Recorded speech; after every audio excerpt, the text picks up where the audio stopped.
You ask Tiger to solve. This deals with linear equations with one unknown. The final result is x equals -3.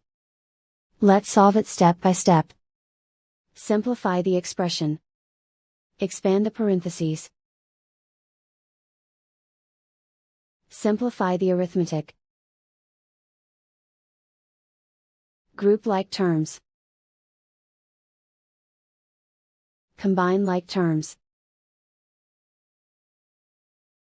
Group all constants on the right side of the equation. Subtract 10 from both sides.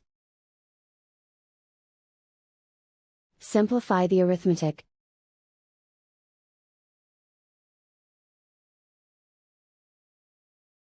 Isolate the c.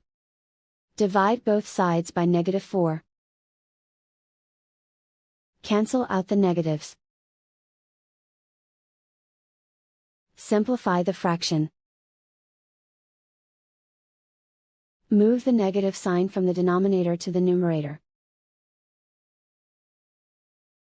Find the greatest common factor of the numerator and denominator. Factor out and cancel the greatest common factor. And so the final result is x equals -3.